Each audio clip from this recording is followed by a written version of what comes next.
జయ జయ హే తెలంగాణ జననీ జయ కేతనం అంటూ యావత్ తెలంగాణను ఏకం చేసిన ప్రముఖ కవి రచయిత అందశ్రీ సోమవారం ఉదయం కన్నుమూశారు.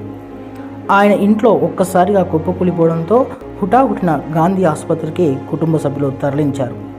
ఆసుపత్రిలోనే చికిత్స పొందుతూ అందశ్రీ తుది శ్వాస విడిచారు. ఈ రోజు ఉదయం 7:25 మరణించినట్లు గాంధీ ఆసుపత్రి వైద్యులు ప్రకటించారు. సహజ కవిగా, ప్రజా కవిగా, ప్రకృతి కవిగా సుప్రసిద్ధులైన డాక్టర్ అందశ్రీ వరంగల్ జిల్లా జనగాం దగ్గరున్న రేబర్తిలో జన్మించారు. అసలు పేరు అందె ఎల్లయ్య. ఒక అనాథగా పెరిగారు. ఏ విధమైన చదువు చదవలేదు.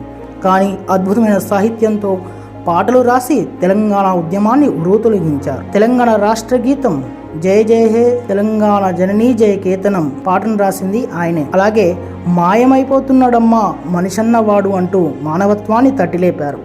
వారి సాహితీ సేవకు ఎన్నో పురస్కారాలు అందుకున్నారు. కాకతీయ విశ్వవిద్యాలయం నుంచి గౌరవ డాక్టరేట్ పొందారు. తెలంగాణ రాష్ట్ర ఆవిర్భావ దినోత్సవం సందర్భంగా 2025 జూన్ 2న ముఖ్యమంత్రి రేవంత్ రెడ్డి చేతుల మీదుగా నగదు పురస్కారం అందుకున్నారు.